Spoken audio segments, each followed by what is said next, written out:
Nil, nil, nil, nil, nil, nil, nil, nil, nil, nil, nil, nil, nil, nil.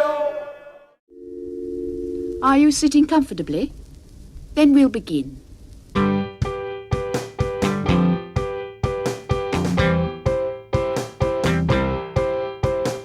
10 minutes left. Yeah, but there's still some time. It's not the final score. We need more than the numbers we're given. Show us you live and breathe the game. You're more than a name. That's what we came for. We can bring you more than the score. Every story. Let's take this thing off of the field into the real world, away from the numbers,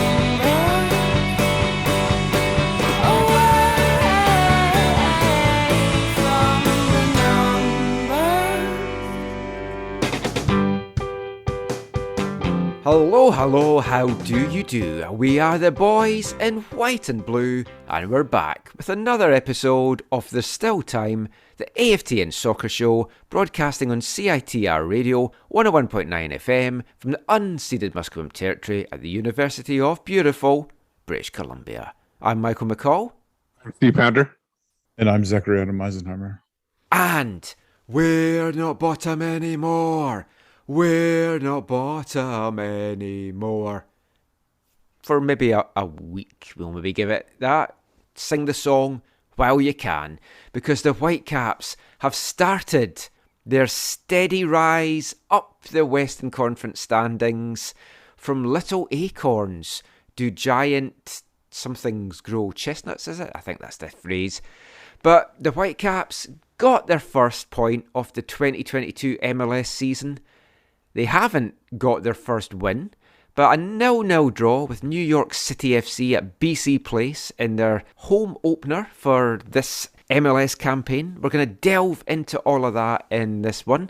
We're going to look around MLS West as well, have a little look ahead to next weekend's game in Houston. We're not going to kick things off with our TVOD section this week. We'll hopefully bring that back next week, because I want to just get straight into the action. Talk about this game, because there's a lot of things to talk about, not maybe so much with the actual game itself, because there was some exciting moments in the first half. Second half, the action did kind of dip a little bit, but there's certainly a lot of questions and a lot of discussions surrounding the team just now, and I think we'll delve into a fair bit of that in the show this week. These are the games that we have to win, Steve. It's the home games. We know how difficult it is to win on the road in MLS. You're facing the MLS Cup champs. We didn't know what kind of New York City FC side we're going to get. Would they rest people ahead of this Champions League game that they've got coming up on Tuesday? But it seems to be because they lost their season opener, they didn't want to lose their first two games of the season, so they put out a pretty full-strength team out there. How do you come away feeling from this one? It's a 0-0 draw. It is against the defending MLS champs. Only one shot on target for the Whitecaps throughout, and some up and down performances. Yeah, it's one of those things like where somebody earlier asked me, did I watch the game? And I was like, I didn't really watch it. I just more stared at the screen. Because that's about like how much enjoyment you got out of this one. There wasn't really anything there. There was a little bit of a like a redemption kind of for Thomas Hasal. Other than that, there's minor improvements, but when you're watching your team play or watching a team that in your city, you want to see something like where it gives you some kind of hope, and there was no hope in this game. There is lacked hope in like anything like scoring or other stuff like. And I just was waiting for the foot to drop or the shoe to drop when the New York City FC was going to score the goal, because they looked like they were going to score at any moment.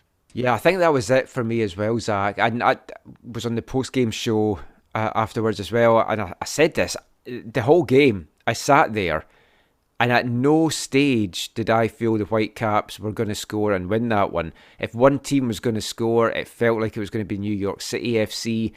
It just felt that side of the Whitecaps performance was severely lacking in this one.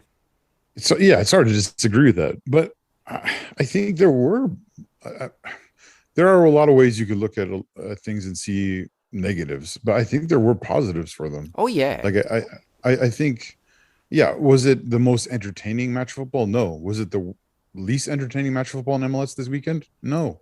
And for the ones I watched. Oh, okay. Well, you missed some bad ones. This is the only one I watched, so that it was. Oh, there you go. I didn't watch Orlando Chicago because I'd seen it was 0-0, and I thought there's no point me watching that in the PVR. I've only got limited time before we're recording this. Wow. Even like the Charlotte LA game was not like good football. Zach, I want to clear one thing up. Like I said, when I said I didn't see them scoring a goal, their chances you didn't see coming, kind of thing. So that's what I'm saying. Like I didn't see them ability to score. Like the chances kind of came out of nowhere. Yeah, I know. That's one of people's big critique is that they're bypassing the midfield by playing a lot of balls over the top and not really playing through the midfield because there's, in people's perception, not enough quality in the midfield. And I think that's definitely a valid critique. But I still think there was a lot more positives going forward in this game than there was in the last game. I mean, even early in the 17th minute or so, you saw the ability they have to counter. They had a corner, it's cleared by Blackman, Gold gets on the end, and they had a half chance. They had a half chance for me. Like I don't think it's all doom and gloom. Or maybe on the entertainment side, sure, but on the overall footballing side, I think there's a lot of positive takes. Plus, that's without even talking the fact that they switched back to the 3-4-1-2, and it seemed to work a lot more better, especially defensively. So lots of positivity from Zach there, which does raise the question: who are you, and what have you done with Zach? Well, I mean, yeah. I could be, uber critical and talk about, one shot in 2 games and no goals and all that kind of stuff. But like, I think they. We will be getting to that. Yeah, well, I think it's like baby steps for them, and I think this was a good step forward. I don't.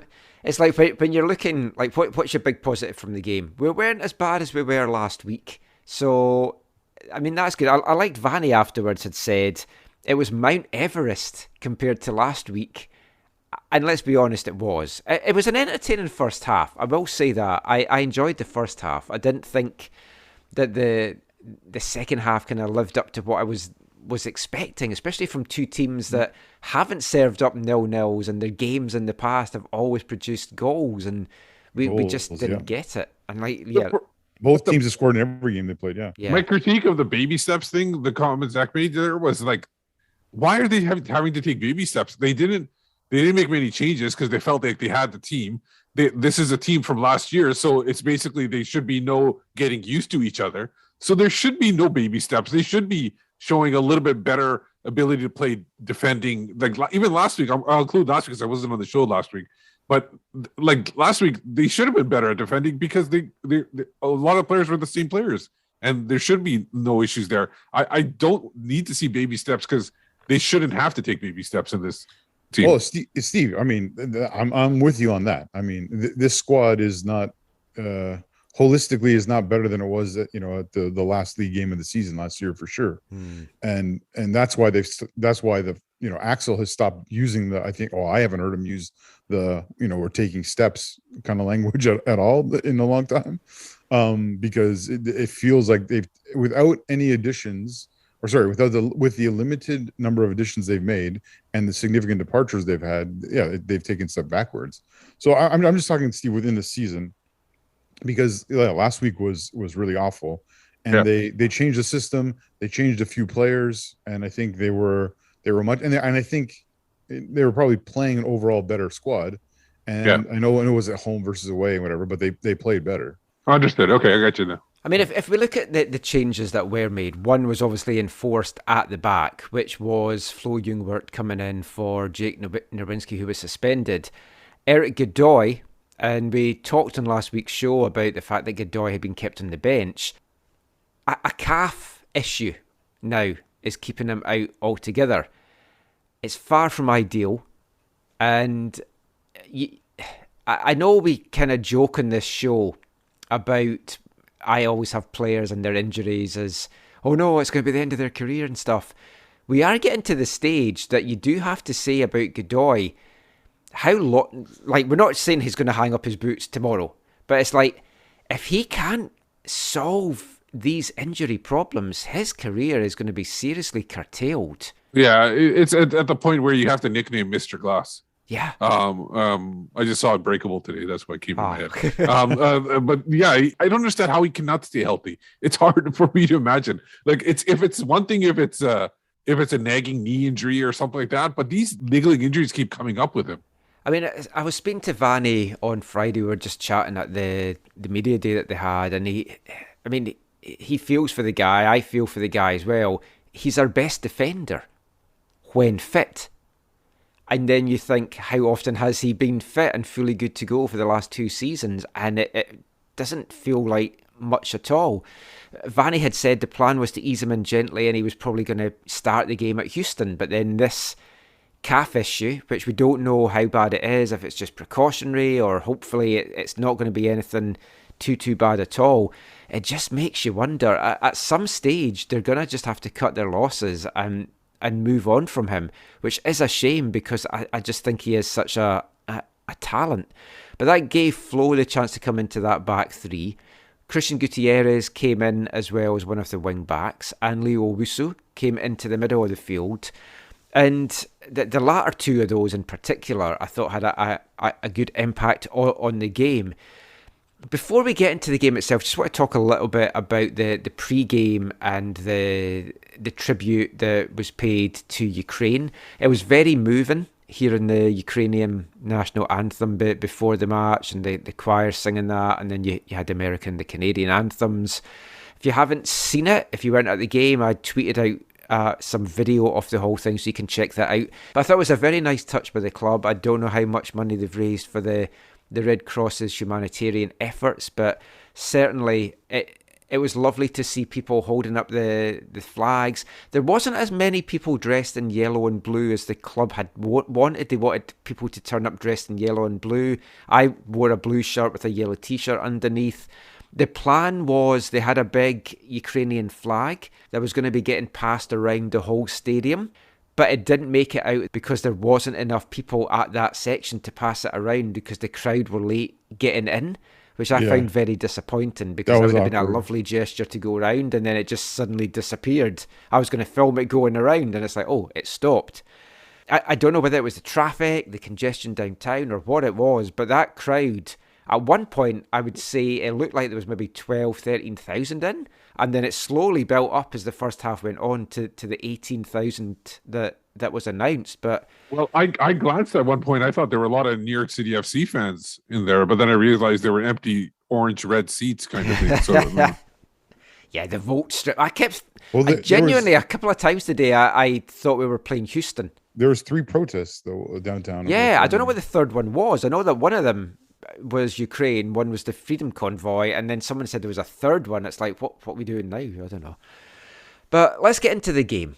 So, 8 minutes in, Thomas Hasal, massive save, and that would have done his confidence the world of good. And Hasal today, if it wasn't for the saves that he pulled off, I think the Whitecaps would have gone down to a 2 or 3 goal defeat. He was big for them today, and I was maybe a little bit harsh on the post-game show when I said, look, that's what he's there for. He's a goalkeeper. He's paid to make those saves, because I was giving my man of the match to Blackman or Gutierrez. But having some time to consider, I think you have to really consider Hasal as one of the men of the match for the Whitecaps, because without those big saves, especially that one late on, that would have been a whole different thing that we're talking about for the Whitecaps today. Yeah, I think Blackman was named like the performer of the match or man of quality of the match, or however they word it now. But yeah, I think him and Hasal were by far the top performers, with maybe Gutierrez and Dajo, following that up. But yeah, I mean, they don't take points if it's not for that early save or not for that late save, or take a point. I should say. The early going you really would have thought, like if you tuned into that game and you didn't know who was who, you'd have thought New York City were the home team, because the Whitecaps were all over the place. They went on the same page. And going back to what Steve said there, it's like there shouldn't be that much confusion, especially because they went back to the formation that they played last year. And I don't know exactly what it was, but they've been slow. And they did do this last year, to be fair. They were slow starts, and then how many times did they go behind and then fought back? At least today they didn't have to fight back from going behind. But these slow starts, Steve, we cannot afford this at all, especially at home. No, you can't. It's not. You don't have to be like a fully attacking, but you have to show some semblance of organization on the pitch and everything like that. So that way you're not giving up chances. Like if it had been swapped around and you had you kind of would want the second half to be like the first half and have a little bit more open up in the second half if you want to do something like that. That would be more ideal, because then that shows you're organized, you're kind of shutting them down, and then try to break out that way. But yeah, it's odd to see a team that, and we always thought that, was it MDS maybe over flooding them with too much information, and that's why they weren't doing it. But now you got Sartini, and it's still happening. So I don't know. It's just odd, very odd how it's working out. I mean, I was a bit surprised, Zach, at how New York City came out. But again, just thinking about it on the drive home, they probably thought if we can get an early goal or 2 early goals, we can then sub off our key guys, rest them a little bit for Tuesday, and then kind of just soak up the pressure and hopefully see out the game. I think that might have been what the game plan was for them. Yeah, you got to think that they definitely did not want to start their season 0-2, after the loss in LA. And but yeah, at the same time, you could tell it felt like the subs were almost like predetermined, like they were, hey, we're gonna take these guys off to rest them for the upcoming Champions League matches, or to balance their load or whatever, take care of their load management. But yeah, it felt like, I mean, they were the team at the races, like you said, Michael. In one sense, you could say they felt like the home team in the opening there, or for large parts of the match, because they were, possession-wise, they're in control. But again, that's partly like style of play. Vandy knew that. The Whitecaps knew that. The Whitecaps are all talking about this. Was in all the pregame talk was they are a team that needs to and wants to be in possession. And I think as much as people will not like it or can be frustrated about or whatever, the Whitecaps got a point from a game where they had 29.9% possession. Like, to be fair, they could have nicked the result. You know what I mean? Like, so I don't think it was all that bad. New York City came close in the 15th minute when Callens crashed a header off the bar. Great hustle from Morales to start with. He won the ball back out by the sideline and then played it off to get the cross in. That's the kind of hustle that the Whitecaps have been missing in these first two games, and you kind of want to see that. But we did get our first sort of chance, at least. It kind of was squandered, but in the 18th minute, it was a quick counter. Gaul just steamed forward. It was the best thing that Gaul did the whole afternoon, and then played the ball into Diber, who just kind of, the chance then fell. But it gave you a little bit of, oh, here we go, the Whitecaps can do something. And they did start to come into the game after that. Cava had a header of a gold cross. On target. Yes. That was our only on-target one of the game. Of the season. Wow, that just makes it sound bad when you put it that way, but it is factually accurate. Castellanos blasted over for New York City FC. Then, best thing we've seen from Cavallini for I don't know how long. The hustle, I'm talking about the hustle earlier that Morales showed for that New York City chance, but Cava, in the middle of the New York City half, was amazing at keeping the ball, turning, twisting, getting past visitors' players, and then laying the ball off.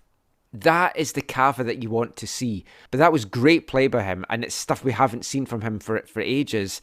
And then the move ends up coming back to Gutierrez, and a curler that just went over. It was the best play really the Whitecaps have had so far in these two games. It really was. But ultimately it it wasn't quite good enough, but yeah, it was encouraging. I call these little forays that they had, they were encouraging signs of, what Steve wants to see, and I think what all the fans want to see. Yeah, just few and far between a little bit. Amundsen had a great effort for New York City after that, from the outside of his foot that just curled narrowly over. I don't think Thomas Hasal was getting to that. If he had taken it with his right foot, you think he would have scored. And then I said we'll talk about Cava at the end of this part, but we do have to talk about the booking that he got in the 39th minute. Cava, after the game, doesn't think it's a booking. That's crazy. For me, it's a clear booking. It's a booking, even if you take away. It could have been a booking for persistent fouling. He had a foul, and I think it was the 9th minute, the 32nd minute, that both, with a not great ref, could have been bookings as well. And that one was absolutely stone cold, a yellow card, regardless of his persistent fouling and the way in which he's shown, a lack of regard for the laws of the game in general in his MLS era.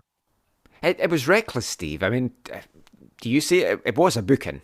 Oh, yeah, it was 100% a booking. He's got the mentality that he should. I think it was Uruguay where he spent most of his time, and maybe they get away with that kind of stuff in Uruguay, but MLS doesn't let you do anything like that. He needs to either adapt to this. He's already got a reputation at this point. Oh yeah, of doing this kind of thing. So referees are going to be out for it, and even if it's a close call where maybe he doesn't get all of the person or something like that, the fact that he is reckless will get him that yellow card, even if he makes full contact or partial contact. So either he's got to figure it out, or move on and maybe play for Seattle where they're allowed to do that or something like that, or the referees let them do that. But it's similar to. It's similar to what Kendall Waston went through, but Waston wasn't reckless. He was just big, and he would get bookings because he was oversized and overpower people too much. Yeah, but the difference would be that Kendall recognized it. It sounds like Cava's being ignorant. Oh yeah, he said. What I wrote down what he said afterwards. That's just who I am. Yeah. Well, you need to change that. Yeah. It's that statement, and the fact that he didn't think that was a yellow, maybe he hasn't gone back and watched it, but doesn't think it is a yellow, is absolutely the problem. It's a mental problem. It's not. I mean, like, if you can't recognize that, if you're not smart enough to recognize that, then something's wrong. Like, well, you're putting your team at jeopardy. You get taken off. You don't like it. You got taken off because you could have been sent off for barging through Callan's back in the 49th minute or the 5th minute of stoppage time in the first half. What's he complaining about? He was lucky he stayed on the pitch. In the second half as well, there was a New York player, I can't remember who it was, had the ball near the sideline, and Cava was like tearing straight into him at pace and then pulled up. And it's like, well, it's a good job you realised that, because if you'd clattered into him, you were going to go off. We were joking at half time that it was going to be the case. Brian White would be warming up. They'd be all set to put up the board to bring him on, and then Cava would just go through somebody and get sent off before we could bring him on. Thankfully, that didn't happen. But I like an aggressive player, but you've got to be clever with it. Well, exactly. In the words of Vanny on the halftime, on the broadcast, the halftime thing, right as soon as the half ended, his words were, "He needs to be very intelligent now." Yeah. Which shows he wasn't being intelligent before, and he's not known for being intelligent when it comes to these things, which is inexcusable in this profession. Like it's come to a point where it is inexcusable. His attitude, what he said afterwards, makes that even worse. And it doesn't help him with his ultimate goal, which is playing for the national team, because John Herdman won't have any of this. Yeah. Because the one thing you can't afford, if you're at a World Cup and you're playing top teams, you cannot afford the risk of a guy that's just reckless out there. I mean, let's continue the Cava chat. I was going to do it at the end of this, but we may as well talk about it now. So he wasn't happy at getting taken off. And Vanny said the ref had kind of given him a look of, look, you need to get this guy out of here, or that he's going to be getting a second yellow. Now, I don't know what they showed in the TV broadcast. I don't know what it showed when Cava was taken off. Did it show what Vanny was doing with him? No, not that I remember. Right.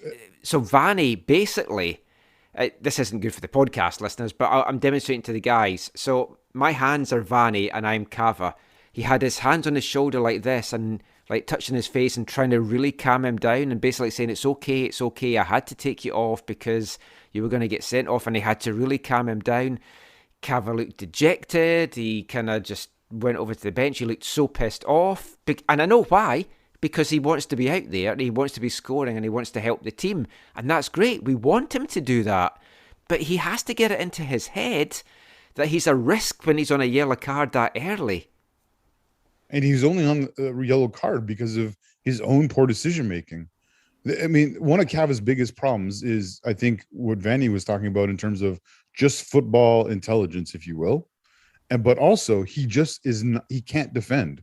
Like, he's not good at defending. He's the bull in the china shop. He tackles like how I tackle because I can't tackle. Yeah.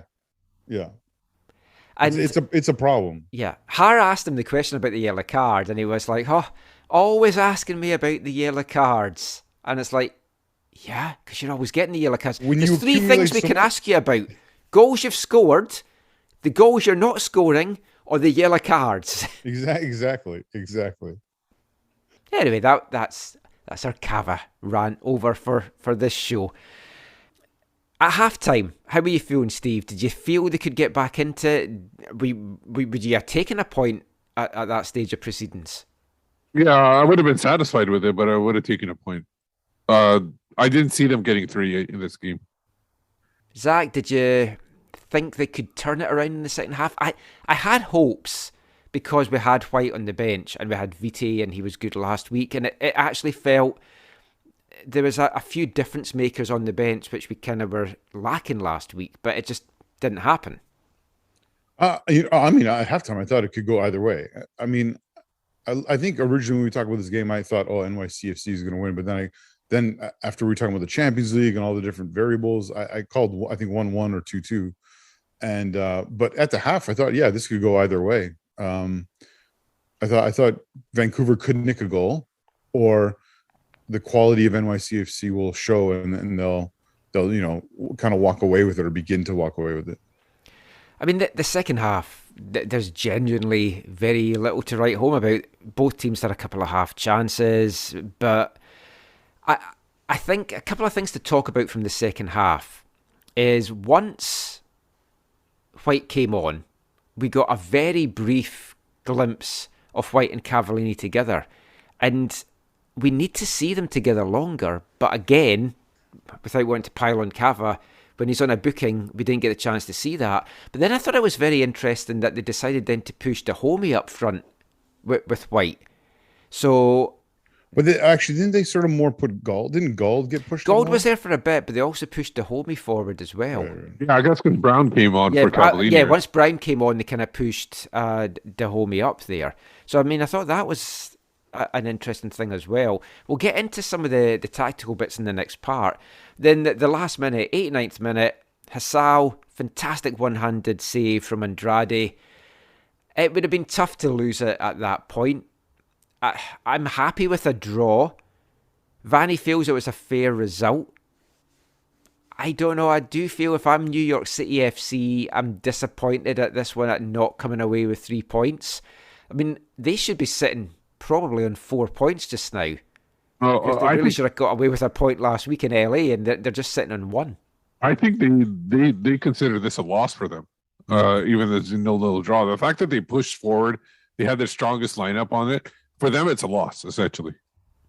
Some of Vanny's comments after the game, just to kind of round this part off, he said that he felt the Whitecaps were the better team from about the 25th to the 85th minute. I struggle to agree with him on that. Yeah, I don't get it at all. This sounds like coach speak at this point, and I didn't think Sartini would be doing that. I thought he was going to be like straight up. I don't know. Maybe he was watching it from his point of view. Maybe it was a little bit different, and maybe he's looking to. He had different objectives, and that's why he thinks they were the better team for that reason. But yeah, I'm concerned because this is the stuff that fans do not like when they see something on the pitch and the coach sees something completely the opposite. Yeah, I agree with Steve.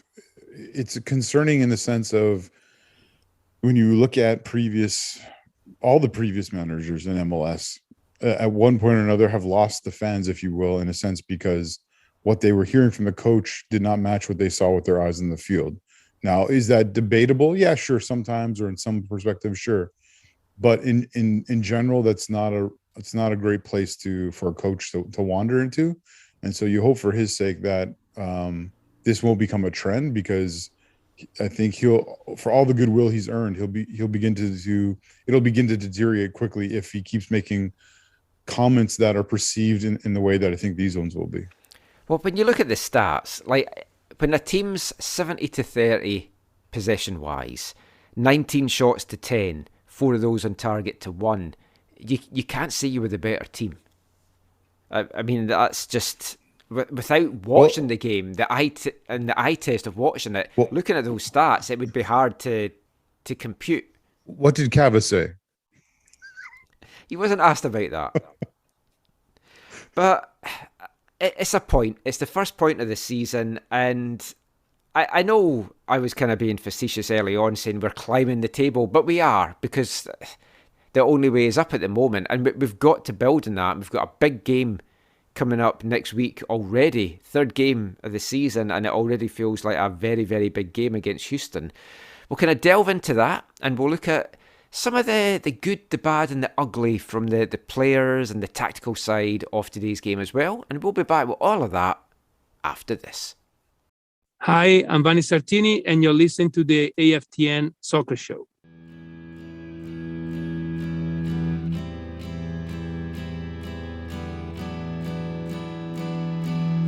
If you care, Do you run not to stare, for your fun? light the Or light, do you slide take the time. the underside? I've been there, Lock the door, I have stared, wax the floor, and I have seen shine the shine things unseen. from indoor. Take it back, Did you choose heart attack, to renew? a setting sun, Did you leave begun. a smile?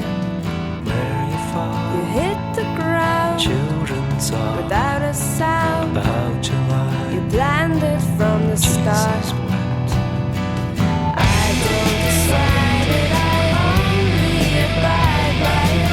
Keep me beside you and I will confide. Sleep beside of it, carries me down with it. Laying on the outside and colored inside. Welcome back to the AFTN Soccer Show on CITR Radio 101.9 FM. And it's a new month, and you know what that means. There's a new Artist of the Month here at AFTN for March. We've gone back to Scotland. Surprise, surprise. I've picked a very influential Scottish band from the 90s into the 2000s. From Glasgow, they're called the Delgados, named after the Colombian cyclist Pedro Delgado. Their first two albums also kind of had cycling-themed names of Domestiques and Peloton, and then they kind of moved on from that. I guess they were running out of bike things that they could call their albums. But they're very influential for a number of reasons. They're just their musical style, but also they launched the very iconic Chemical Underground label, which has started the careers of many of the top Scottish bands, Mogwai, Arab Strap, some previous Artists of the Month there as well. One of those labels, I watched a documentary recently on indie Scottish labels that I'd downloaded a couple of years ago and never got around to watching, and it just made me appreciate that time. I had not long passed my driving test, so I was going through to Glasgow a lot and seeing these bands, and it was fantastic. So I thought I'd kick off their residency for this month with a song from their third studio album, 2000's The Great Eastern. And that is a song, it wasn't one of the singles from it, it's 13 Gliding Principles. It's one of my favourite Delgado songs. I like the way that the harmonies work back and forward in that as well. So we've got a lot of good stuff coming up from the Delgados this month. If you've never heard them before, check them out. They're an excellent band. Let's get back into some Whitecaps chat though in this part. And I'm going to do something. We used to do this a lot in our post-game reviews, and we kind of got away from doing it, but I'm going to go back to it for this one. The good, the bad, and the ugly of the Whitecaps' performance on Saturday afternoon against NYCFC. And we'll start off with the positive. We'll start off with the good. I mean, we talked about a few of the good things in the first part there. And as Zach said, we shouldn't come away from this being full of doom and gloom. For one thing, it's only the second game of the season. But also that it's a big improvement from last week. And there is a lot of things to build upon in this. And I think a lot of them for me are on the defensive side. Hassal, excellent today, a confidence-boosting performance out there. We talked about two of the best players on the pitch from a Whitecaps point of view, Christian Gutierrez and Tristan Blackman. I thought Blackman is starting to show exactly why the Whitecaps made a play for him, Steve. He's looking good on the right side of that defence. He's quite assured. He brings a kind of calm collectiveness, and I think he could be one of the key players for the Whitecaps this year. Yeah, he has good mobility on that right-hand side. And he's knows doing to pick his chances. There was one tackle he made in the second half where it was in the box too. And he showed great confidence. He waited for the ball to get away from the attacker, and he jumped right in there. That was probably best play of the day, I think. You're talking about the one at the 86th minute at the end of the game? Near the end of the game, yeah. We jumped. That was similar to Hassal's save in terms of saving the match. The fact that one, he blocked the shot, or blocked the chance, and two, he didn't give away a penalty on it. Yeah. Well, it's like last week, that goal that Diaz got when the ball came to the back post, when Zardes should have buried it. It was Blackman with that last-ditch tackle, which again was perfectly timed. Yeah. Because we've seen a lot of centre-backs in Whitecaps jerseys over the years that would have just clattered into the back of him and given away a penalty. I don't want to name names. He rhymes with bake, but it could have been easily a red card and a penalty on that one. Yeah, no, I after these couple games, I think I see what you guys have been talking about with Blackman, and I think I would definitely have him like higher up the pecking order over probably Flo and definitely Jake for sure, or Bake. Yeah. For me, it's a rotation. If Godoy is healthy, it's a rotation of four. It's Ranko, Flo, Blackman, and Godoy. Those are the four that you should choose from. Jake would be like a fifth option if there was injuries or something happened. There shouldn't be any other questions about it. I'm with you on that, Steve. Yeah, I think that's pretty fair to say. How would you feel about taking a look at Blackman as a wing back in one of these games? I don't think it's necessary. I like not defensively, but I kind of like what they have right now. Gutierrez and Dahomey. Well, we're not talking about the bad, okay? But yeah, I don't. We can talk about the wing backs in this bit as well. Like for me, Gutierrez was fine. I kind of prefer there were like a lot of flipping back and forth with the wing backs, but if Blackman's on the same side as Dahomey, I have no less problem because Blackman could cover for Dahomey's weak defensive weakness, because Dahomey did not look good defensively. He was clattering into people left, right, and center. It felt like he didn't know how to defend, coming or catching up to people. So it was very odd that way. So if Blackman's on the Dahomey side and you got Youngworth or Godoy on the other side behind Gutierrez, I think that's a good combination, because then you could kind of invert to like a 3 at the back to 4 at the back with Gutierrez covering the wide on the other side. For me, Michael, I think I could see Blackman in a needs must kind of situation, be playing at wing back. But I also think going back to center backs, I would probably put Brown ahead of Jake as one of those center backs, as the fifth center back. Yeah, we've never seen him in I don't think was his natural position before. I don't think that we're ever going to see Javane Brown at center back at this point. I think Blackman. Is it because they think he gives too much going forward? Like he had like 5 assists last year or whatever. And to be fair, I was very pleased for him today, because he was really down after that performance last week. And players spoke about it. Javane spoke about it himself. Har did an interview with him this week, and he was down about that performance. He knows it was a bad performance. I think he bounced back well today, and he looked good going forward. Yeah, he had that one good cross to the far post. It was a like heavy cross. Unfortunately, nobody was there, but it's a good cross in. Yeah. Keeping on the wing backs, why would you keep switching your wing backs from one side to the other? Is it just to try and confuse the opposition, or to try and exploit some weaknesses, or whatever? And I don't know. I know you put in your report, Zach, about it's something that Bayern did with Robin and Bayern especially did the inverted wingers, and then they would switch when they need, or they even more so they would overload when they wanted to. So all of a sudden both wingers would show up on the same side. But yeah, I mean, Sir Alex used to do it all the time. I remember like Giggs would switch flanks all the time. I don't know if it was just with Beckham or with other people, but I remember Giggs always often switching wings. I don't think it's. I know wingers would do it, but wing backs. Yeah, wing backs is a little more different, including wing backs is different more for the defensive side of it. I think more than the attacking side. Like you put yourself at a disadvantage when you're. That's why some right backs can't play left back at all. And vice versa, like because you got to defend a certain way, and it's kind of weird mirroring it the one way or the other. But I think it actually worked relatively well. I was going to say it's like I'm knocking it, but we kept a clean sheet. So they kept a clean sheet, and if you look at, I think both of them created or were involved in chances from either side. So I think it actually, as much as I didn't think it would, it did actually work. I mean, I agree with Steve's comments on the whole about, Dajo being a concern defensively, like I've said all along, all off season with this whole 75-25 talk. But I saw in this game in the one game almost we got 75-25. But no, I think that could be a good thing, and it does keep the opponent on their toes, right? Like when you're going to a game and player X is the right back for this team, that's your side, that's who you're up against. People study film and study that player and their tendencies and stuff. Yeah.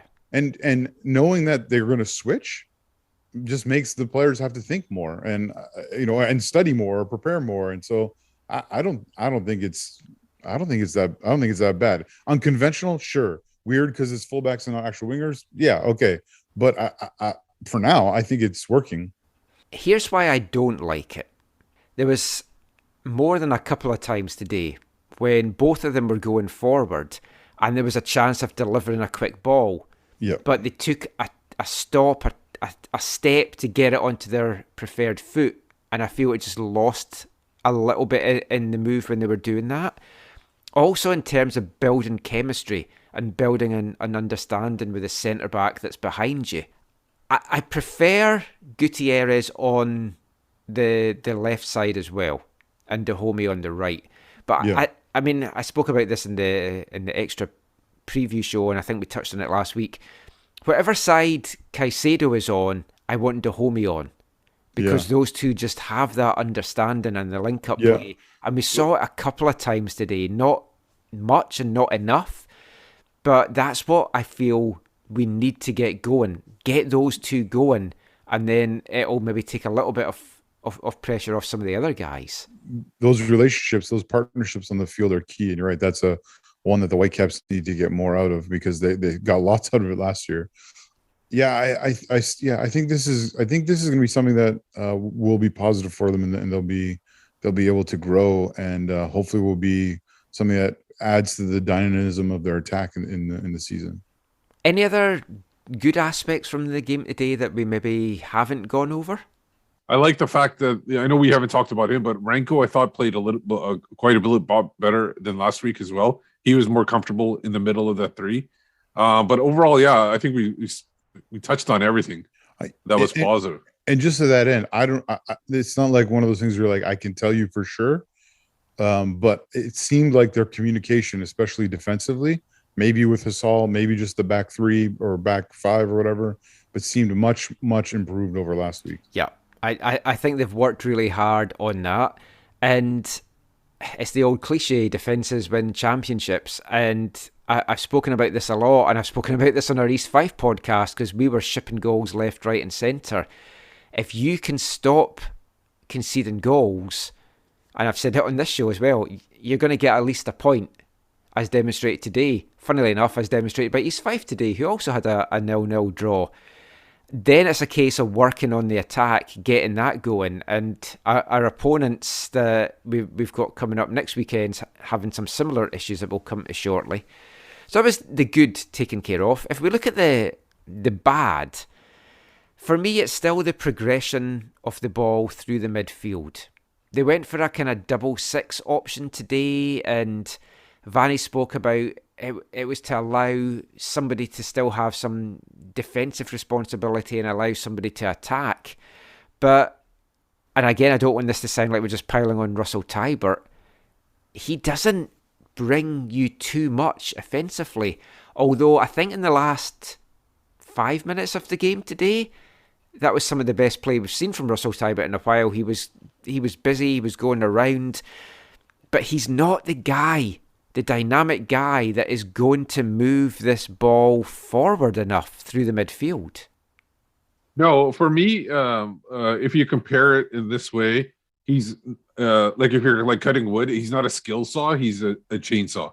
So he's good. He's not going to be something that creates something, but he can go forward and cause a little havoc where it opens up something for somebody else. And that might not be what you're looking for, but that's the best he could do going forward. Owusu is probably a little bit more skillful going forward, but like both of those, I think both of those the sixes, the fact that you got double six, I think that helped out defensively, but it didn't help out anything to the attack. I felt like Ryan Gauld once again was basically on an island, trying to create something for the Whitecaps. I don't know if they got to bring Caicedo back, or do they bring Vite on to start somewhere in the midfield in order to get somebody like I know you mentioned Kyle Alexandre. Yeah, I'm not sure if that's good enough at this point. I don't know if he'll be able to make that much of a difference, especially considering how long it's going to take him to get back into shape and everything. Well, interestingly, Axel spoke on Friday when he was asked, do you think you'll strengthen the team? Would you bring in one of the young designated players? He said we could also bring in a TAM DP player. And he said that they do have a player in mind. He's playing in Europe just now. And it's a case of, will the club release him early or will the club keep him and we won't get him until the summer? You have to think that's a midfielder that they're looking at bringing in. Yeah, I don't know what I like better, when they don't talk about doing these things at all or when they talk about them. I kind of, for a while there, was like, I can't believe they're not talking about who they're bringing in. And I thought, oh, maybe this is good if they just close their mouth and go behind and do the business. And now that they're talking about it again, I wonder, like, who else is on their list? Well, they were like, talking about it because it was specifically asked. They're not just dropping over looking to do this. But you can give a much more, less specific answer of, we're always looking to add to the squad, to add quality, whatever. Those kind of answers. Whereas this is like, we have a guy in mind. Because now the future questions are going to be, are we getting that guy? Is that guy coming? You know what I mean? And then at some point, if it's no again, it's like, oh, there's another person, What was it last year, the number 10? There was like 10 people on the list and whatever, and they kept on going down the list. I don't know, though, how many of those were accurate and how much of those were just like agent putting stuff out and just transfer rumours, because Ryan Gauld seemed to have been tied up since about January. But he wanted to come earlier, but his club wouldn't release him. Right. This seems like a similar situation. But I mean, I would hope it's a midfielder. I don't think we've seen enough of Alexandre yet to know exactly what he can be. I'm hoping he's the guy, Steve, that can be the guy that we need. Vite, I've liked so far from what I've seen. His video clips from when he played in Brazil is exactly what we need. The way he's like in the midfield, anybody attacks the box from a deep lying position. That's exactly what the Whitecaps need. But he didn't translate that last year. Obviously it always happens when somebody comes into MLS. It takes a little bit of time to get used to the play. So, and that's why I was disappointed to get him injured, where now it's almost like he's starting from scratch again. I think he could be the guy, but it's a matter of seeing when he's fit and will he be able to adjust quickly to the MLS again. Yeah, because I mean, that will take a little bit of getting used to. I mean, you mentioned Ryan Gauld as well, and we spoke about this on the post-game show. Is he getting so much attention that he's being ineffectual, or is he just not up to his levels yet to start the season?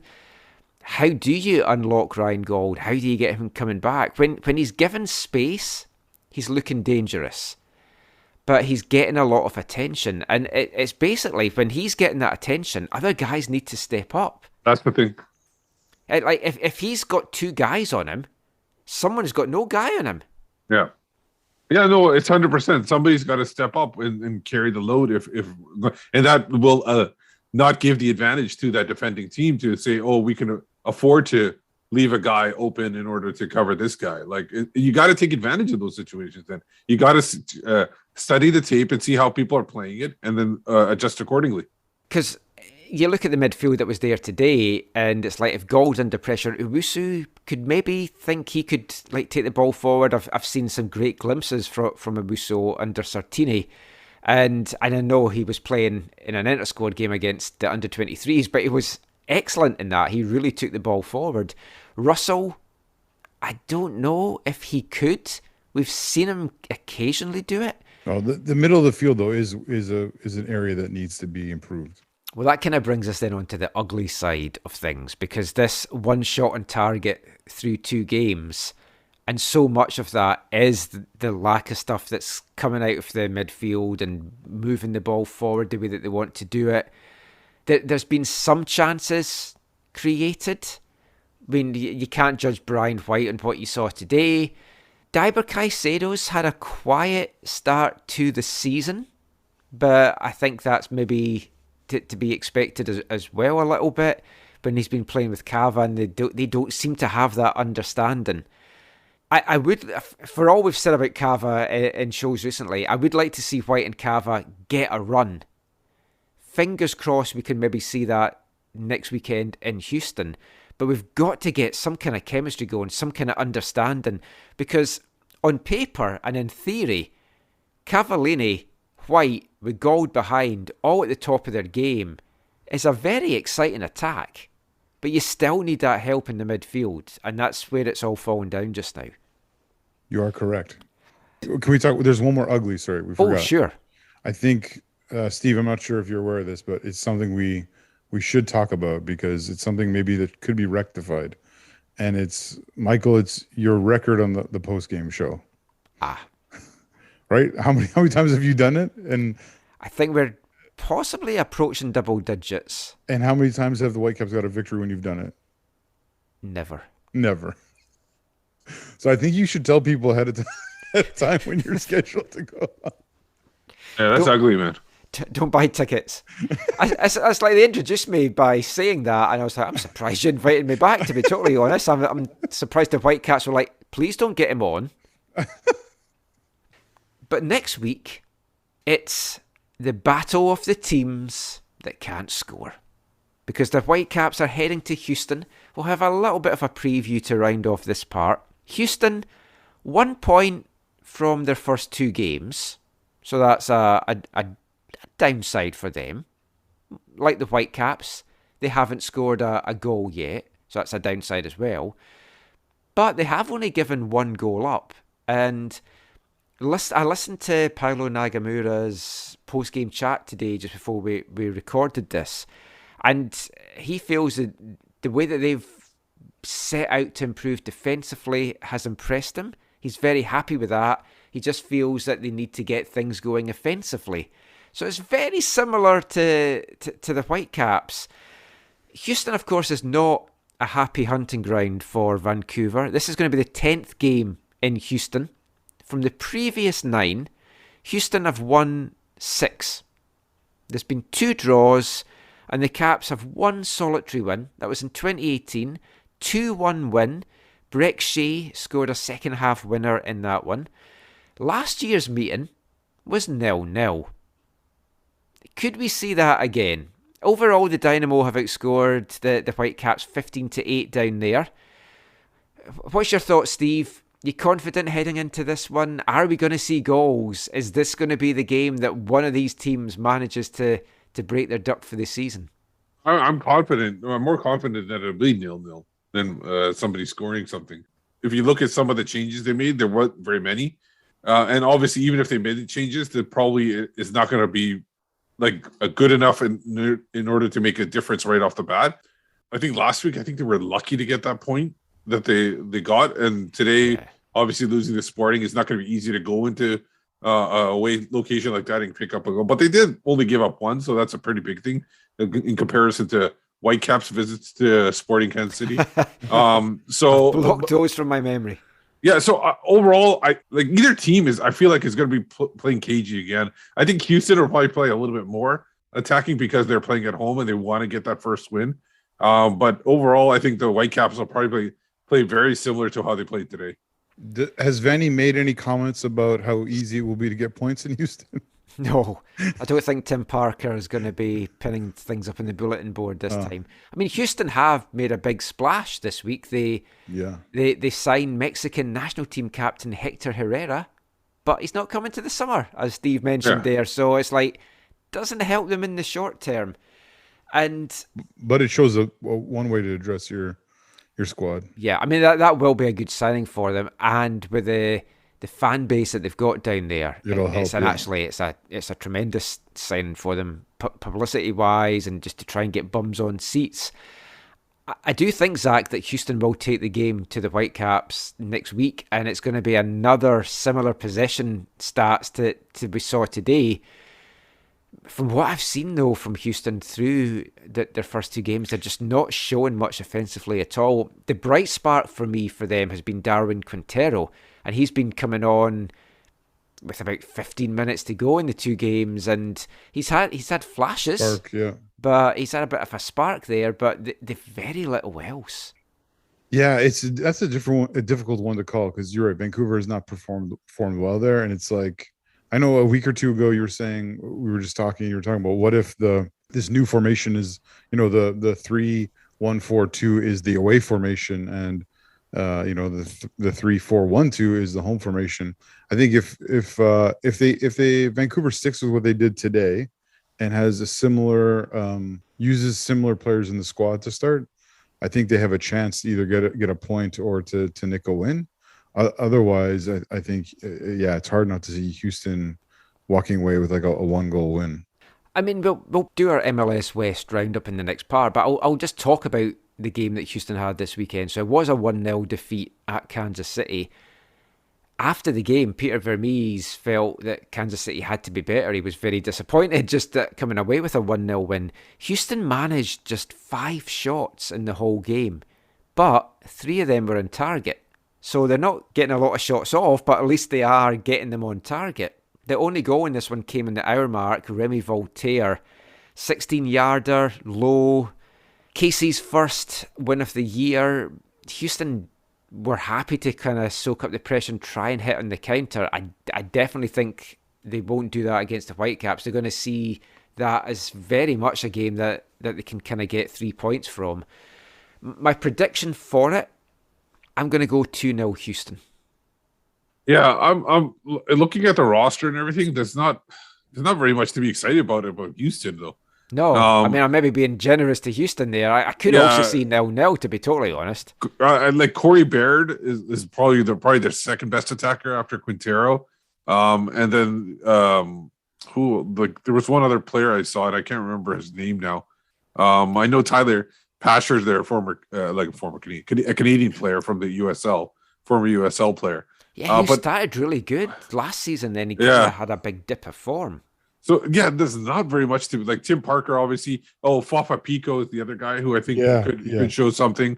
Memo Rodriguez, but nothing really like outstanding, like very similar to Vancouver. So nothing to write home about. I would say, okay, I'll go 1-1. I'll say both teams get a goal, but it's not going to be very exciting. So then I'll just say 0-0 for fun then. They've got a Panamanian, Carrasquilla, who's still coming back from injury, and he's apparently meant to be one of the key pieces for them, but he's probably not at a good position to start for them. It's kind of reminded me of some other seasons that we've had of late, where we've just got off to this bad start, and you can't rely on a late run of the quality that we had last year. I mean, those kind of runs don't happen very often unless you're Seattle, who seem to manage to pull those kind of runs off year after year. And they're preparing for one again this year. Yeah, they certainly got off to a bad start. But I mean, but the thing is, how are you going to find another Brian White and Ryan Gold this year? It's going to be, it'll be obviously. I'm not saying you're going to find a striker, but like it's going to be hard to find 2 players like that can come in and make such a big impact. Yeah, and this is where, talking last year in the offseason, I would say that we're going to see how Vanny is as a more holistically as a coach. Last year, there was only one thing that mattered in the world. It was winning games to make the playoffs. Nothing else mattered. There was no other distractions. Even when it came to like contracts or whatever, he was probably just said to the guys, like, I'm not dealing with that. I'm the interim. Just play your best and get in a contract. You know what I mean? Like, now he's having to deal with he'll have to deal with multiple competitions. He has to deal with being the guy who's like dealing with all the man management, all the players, desires and frustrations and all Hurt that kind feelings. of stuff. Yeah, and so it's so much more than what he did last year that we're gonna we'll see how his qualities translate. Like I again reiterate that I don't think that they should have signed him. I still don't think, even after the run and everything he had, I think there would have been better options out there if they had tried to look. It was a very Whitecaps decision. Yeah. I think it was the right decision, though. I don't think a guy can go on a run like that and you don't reward them. Why? It's just one run, though. It was at a certain different time, different aspect, and everything like that. Yeah. I don't think you could give stuff on runs like that, because that's a 1 in a million kind of situation. They gave Tater a 1-year deal, and he won a title in a different division. Yeah, but that was at a different level. Yeah, like he was moving up a level, and then he won and made a final, like, and they only gave him a 1-year deal. But I mean, the pressure is definitely on him and the team, because I know it's only the third game of the season, but it really is a big, big game for them, because you look at what's coming up after it, and it's LAFC away. Then you've got home games against Kansas City and Portland, which home, you'd maybe fancy them to take things in that. Then you're away to Montreal. You're heading down to Austin, which down there, it's like, I know we've had a result down there, but it's like they're great there. Then you're away to Seattle. You might be looking at May when you're at home to a terrible TFC side that will come to shortly, and then home to San Jose, and then home to Dallas. Hopefully it doesn't get to that point. May's looking optimistic. We just have to get through May and see what points we can pick up along the way. Anyway, maybe we're just being a bit doom and gloom, and they're going to win next week comfortably, and it's going to turn the mood around. But we will be back looking around the rest of the MLS West after this. Hi, I'm Brian White, and you're listening to the AFTN Soccer Show.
Welcome back to the AFTN Soccer Show on CITR Radio 101.9 FM.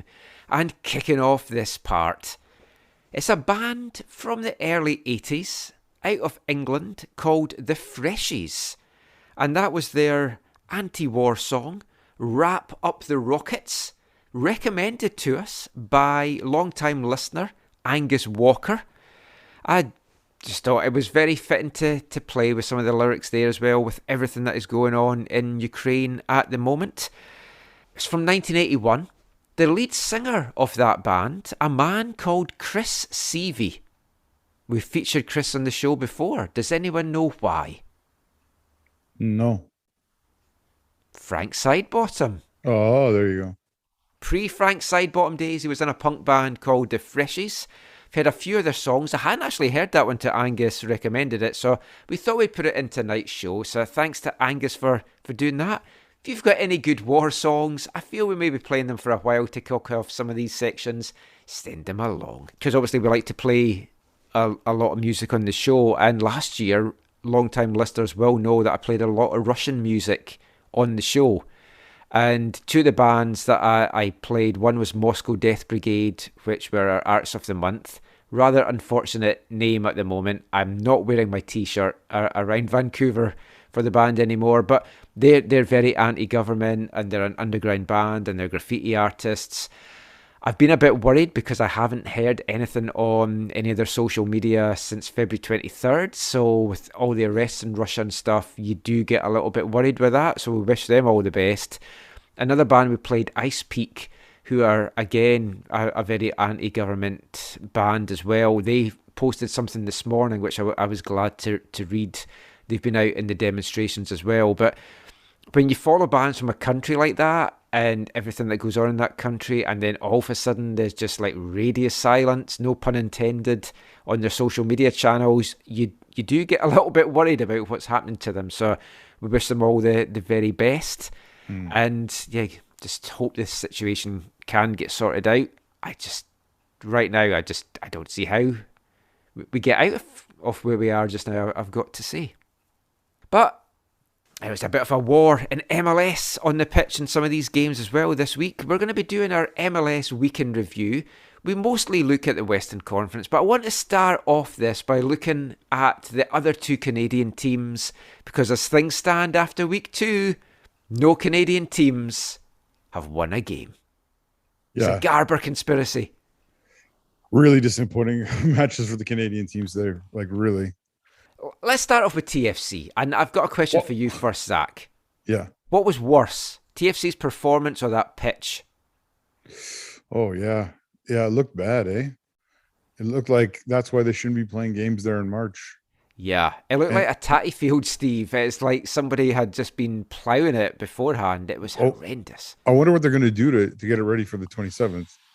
It was threadbare, Steve. Yeah, there's a lot of work that needs to be done in order to get it ready for that.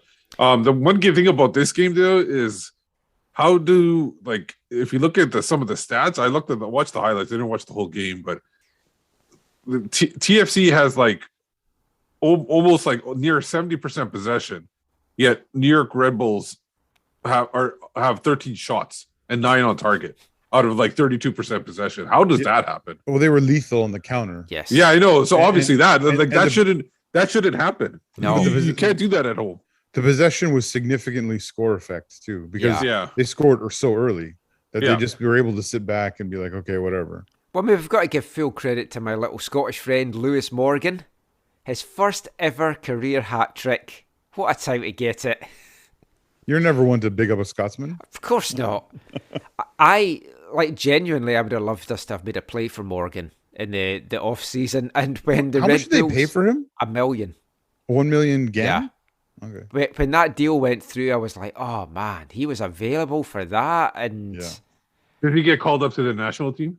No, because he doesn't play. Not playing in Scotland. He doesn't like MLS, the Scotland head coach. But maybe that will change if guys like Morgan and Johnny and Ryan light it up. Might be a bit to go for Ryan to do that, but we'll see what happens with that. But yeah, 4-1 in this one to New York Red Bulls over TFC. All the goals in the first half. Zach and me, obviously, we were very disappointed. Zach, you had your tweet ready to go, and you almost got to do it. Yes. I was thinking of you. What time is it? So close. Was that Katie Chung's debut today too? And Lucas Minnan. And Lucas Minnan. Yeah. There were positives for TFC in this game. I mean, the big positive, Zach, is the fact that they do seem to be building a youth setup there. And they're prepared really to do that bringing under Bradley, which is surprising me. They're really bringing young players through. I told you, Michael, I really like Noble Okello. Like I've always liked him. Whenever, you pick FIFA. Yeah, you just whenever FIFA, I always bring the guy. He's so big and strong, and In Do you FIFA, change he his can, position? in FIFA, he can shoot from distance. Do you change him to center back at all, or do you just keep him? No, I always use him as a midfielder. Oh, He's either a holding midfielder or a straight up midfielder. So it was good to see him actually play because I haven't seen him play a lot, or it's been a while. But yeah, I mean, he came on as a sub, but yeah, there were other guys who started for them, and then of course seeing a Caden Chung come on was great, and Lucas Naughton. I mean, I hate to see Caden in that red jersey, but I wish him nothing but the very best. If he can make the breakthrough, the step up to MLS there, I'll be delighted for him. Yeah. They both had moments. Where they almost gave away huge opportunities, one for each of them. But they both of them recovered well, and so yeah, I think they'll be happy with their performance. Obviously, they wish the team would have won, but yeah. And so, but it'll be interesting. The thing that with this whole young player movement or whatever, or yeah, obviously they've just brought in this old friend of Insigne, who's a center back, Italian center back. And or they brought him in, or they're supposedly going to bring him in. And Insigne is coming in the summer. So obviously it'll be interesting to see what happens in the summer. But more so, regardless of that, is like how long is that the leash that Bob Bradley has? You know what I mean? Like, because both his reputation, which I think is mostly positive, even though he never won big titles in LA, he still did really well in general.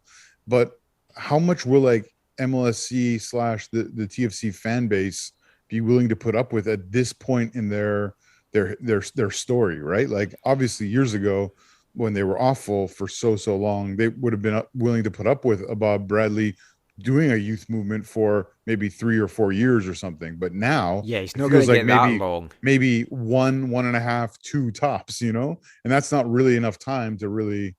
Or sorry, it doesn't feel like that's enough time to really bring a good young squad together unless they keep on adding massive players, which they might just be, what they keep on doing. If they see signs of improvement and constant improvement, that will buy him a bit of time. I'd think Chris Armas, it was a bit unfair on him. They wanted success right away. And because he maybe wasn't as big a name as Bob Bradley, Bradley's not going to get that kind of abuse and vitriol that Armas kind of brought on, although TFC did look a mess under Armas. In this one, there were flashes from a few of the young guys. Jimenez's goal for TFC was fantastic. I mean, he showed some really good footwork there as well. So they do have stuff to build on. And I think the time that Insigne comes, hopefully the young guys, this is from their point of view, hopefully the young guys are a bit more versed, but you don't want to fall too far behind. Like, I know you look at the Whitecaps and the run that they made last year, and we talked about Seattle's doing that. It's not easy to do, to win out. You would need Insigne to be lighting it up week after week, and there's not a guarantee he's going to do that for all the talent that he brings. No. And one of the things that's interesting is that they're bringing in Insigne as the attacker, but Salcido, their big center back signing, didn't look good today and should have been sent off. I was going to say, let's end with talking about that. Yeah. How I understand how the referee can see it at full pace and not fully see it. Yeah, but then you're called over and you review it and you still don't give a red card. And it was what's her name? The Canadian. Oh, Caro Ann. Yeah, Schwinnard. It was Schwinnard. Yeah. She was the one who said this should be a red card. You got to look at it. And then the guy looks at it. He's like, no. I think those studs going into that virtually straight leg, that's okay. Just the yellow is good enough. Someone said to me on Twitter, though, that they think it might be because his foot kind of bounced off the ball and into the leg, and they might be giving him the benefit of the doubt for that. But it was still high enough to bounce off the ball, which is the way I look at it. Exactly. He didn't get the ball in the middle or anything. And that could have been a leg breaker. I mean, exactly. It comes down to excessive force. Was it excessive force? And yeah, I thought it was easily a red card. But I think we can expect the apology during the week of, the referee got that one wrong. Yeah, possibly. But I think because the yellow's been issued, Disco can't do anything now, if I'm right. Might not be there. Possibly. I forget what the napkin says. I forget what it always is. But the other thing about Salcido is I don't think his partnership with O'Brien has really clicked yet.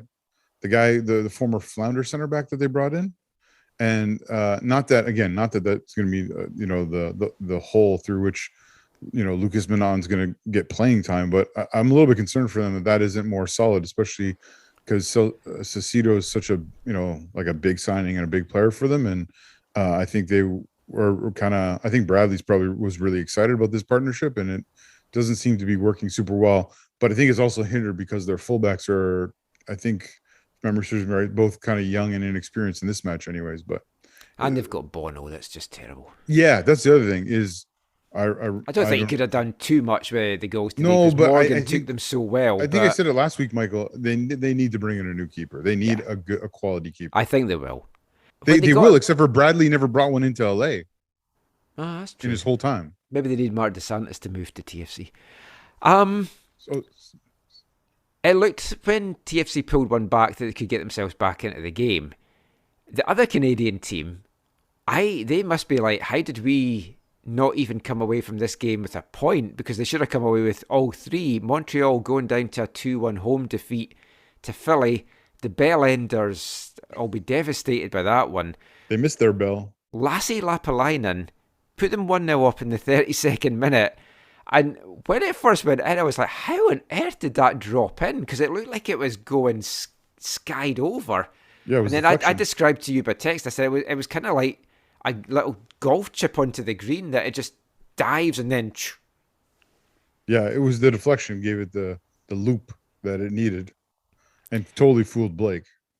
And then Mihailovic, because you had told me, because you were texting as I was going to the game, which I didn't read until I had parked the car, that I was funny reading your text because you're like, oh, they're 2-0 up, well done. I was like, oh, no, it's been ruled out. So then I watched the highlights when I got home, and I was like, at first I was like, how was that called back? And then you see it, and it's like, oh, that's harsh, but it is the correct decision. Yeah, but you feel for them, and also because it then is like that's like the turning point in the whole game. Well, yeah, it was really well taken by Mihailovic as well. And then 2 goals in a 3-minute spell by Philly, and that was it. Bedoya. Yeah. And not good goals. The setup from Camacho to Bedoya was really good. Yes. I was going to say the same thing, Steve. Yeah, that was a good one. And I think Camacho had a little bit to do with the second goal. So he wasn't great on the second either. He was involved in bad defending for both those goals. Why? How can you, as an experienced defender like that, make that kind of pass on that first goal inside your own area? Well, he was the ball, man. Well, officially he was supposed to clear the ball. It's supposed to be a clearance, not a pass. Man, but then Lapalainen as well just kind of kicked the ball off the guy's shin as well. The whole defending was weird at that first goal because they were all just standing around waiting for something to happen, it seemed like. Montreal, I said this on last week's show, they've got such a good squad. And you look at the players that's out there, and like Kai Kamara got his first start for them today as well, and you look at them and you think, that's a team that could be really challenging at the top of the East, and they're just not clicking yet. I think you really have to appreciate Steven Vittoria, because the main difference in this backline with Montreal and the Canadian national team backline is Steven Vittoria versus Rudy Camacho. And you have to really appreciate that. Interesting, yeah. That's like that for me is the biggest difference between these two backlines, obviously, because it's basically Alistair Johnson, Kamal Miller on the right and left hand side, and so and hopefully, like I think Zach mentioned before on our chat that Kamal Miller's injury is not too bad. No, he stayed on, but it looked not good at first. I thought he got subbed off at one point. I think he did like in the 80th minute or something. I think he got subbed off. Yeah. And that's my biggest concern is the Kamal Miller injury. Other than that, it's fine. Philadelphia is a very good team. So if Montreal, I think Montreal has a little bit of a thing because they're still getting used to each other. And if they can somehow, I think their biggest thing in the summer is to replace Camacho on the pitch. And I think that's their biggest. Steve, they had him out of contract. They brought him back. I know. Anyone else? Well, hopefully they give some time to bring somebody in the summer. And his buddy left, right? Didn't his buddy leave? The guy who was like from his same town, or he's gone, isn't he? Or is he still there? Maybe he's still there. Like the TD or whatever. Oh yeah, I thought that guy left. Maybe he Someone did. left. Well, in whatever the front case office. is, I can't if they remember who couldn't- it was. If they couldn't get anybody in this winter, they need to look for somebody in the summer, some kind of upgrade, because that's not going to do for them. Even with Alistair and Kamal Miller on the sides of those three. Another big thing for them is Mason Toy is not back from injury, and that'll be huge he for was them. big for them last year. And then because Johnson just has not performed last year for them, and Romel Kyoto last week. You need to speak to the ball is round people about Johnson. Yeah. Kyoto got a foolish red card last week that he totally should not have. That the don't double help him fisted either. punch into the chest, or So a bit of fun. Next week's fixtures: Whitecaps at Houston, Montreal at New York City, Toronto at Columbus. Are any of the Canadian teams going to have a win by the end of next weekend? No. I think the first team that gets to win gets a bye in the Voyagers Cup. Oh, we'll somehow get screwed over in that as well. If you look at the next week, we're away to LAFC, Toronto's at home to DC United, and they could win that. Yeah, they could. And Montreal, just trying to find. Oh, they're away to Atlanta. It's not easy for the Canadian teams right now. But Atlanta lost today to somebody that wasn't really worth losing. I can't remember that. At altitude. Yeah. Oh, what's it in? I thought it was in Atlanta. Oh, I didn't know. No, it was in Colorado. Oh, that makes sense. Lost the game, but we'll come to that very soon because we're going to turn our attention to the Western Conference now and quick round about the grounds. I like doing this bit, and we'll be back with all of that after this. Hi, I'm Joel Waterman, and you're listening to the AFTN Soccer Show.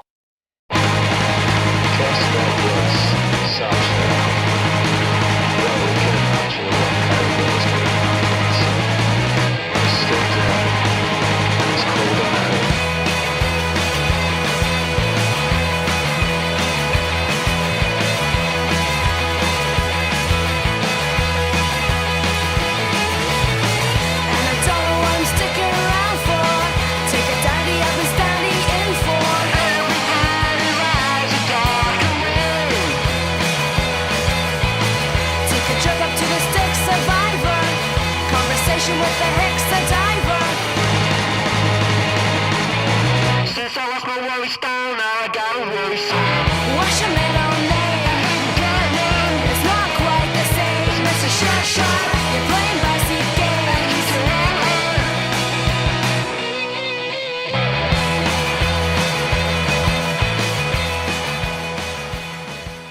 Welcome back to the AFTN Soccer Show on CITR Radio 101.9 FM. And kicking off this part, it's another song from our new Artist of the Month here for March at AFTN from Glasgow, Scotland, the Delgados.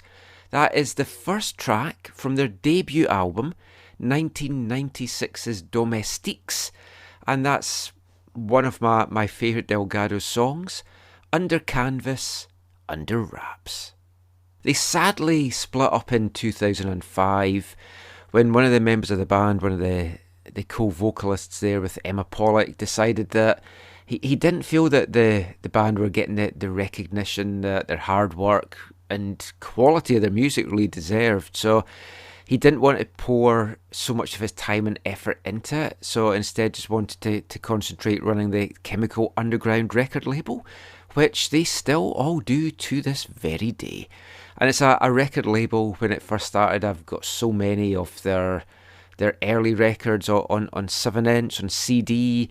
I don't know if it was like that over here or not, but a lot of people collected music that was on a record label. So for me, way back in the day, I collected records that were on Stiff Records and Two Tone, and then going into the 80s was obviously Factory Records. I've got a lot of Factory Record 12 inches and albums that had been brought out on there, New Order and the likes. And then in the 90s, there was a lot of independent record labels that I really supported and got a lot of music from. Guided Missile out of London, Chemical Underground out of Glasgow, and a few other ones as well. So we'll have more stuff coming up from the Delgados in the weeks to come this month. But let's get back to the football chat now. So we've looked at the Whitecaps. We've looked at Montreal and TFC in the last part. We're going to turn our attention now in this part to the MLS Western Conference and see what was happening around the grounds there this weekend. The day's action kicked off in New England, and the Revs came away with a 1-0 win against Dallas. Dallas do look improved over last season, although they kind of had to be, otherwise they were going to really struggle. But they've made some good additions. They had a couple of chances midway through the first half, but Carlos Heel was brought down in the box in the 44th minute. Yeah. It was reviewed, it was given after a video review, and then he got up and buried it. I don't think it was as clear cut as the commentators made it out to be. I thought it was a penalty. It was I think it was a penalty, but I don't know that it was clear and obvious. It was more clear and obvious than some of the other things that MLS I've seen this year. But I mean, the biggest thing for me about this game was New England was coming off this really enthralling, exciting game away to Portland last week, and they didn't really play super well again. I knew Dallas played better than I would have expected, and better than they did the week before, I think. But I was expecting a much better game and a much more dominant performance from New England, and so it's disappointing that it wasn't that way. But at the same time, they got the result. So I think they had some chances in the second half as well, the Revs, because Hedges cleared Books a header off the line, and then Pais had a good double save with 15 minutes to go. So, I mean, they did create a little bit. But from a Whitecaps point of view, drop those points. One of the matches of the weekend, I enjoyed this one. And it's not often I say that about a San Jose game. San Jose 3, Columbus Crew 3. I wrote a lot of notes for this game. It's the game of the day. For sure. And I think I'm falling in love with Zela Rayan. Yeah, he is something else. You should write a song. Watching him last week, he was just magnificent against the Whitecaps, and again today as well. But San Jose actually took the lead in this one.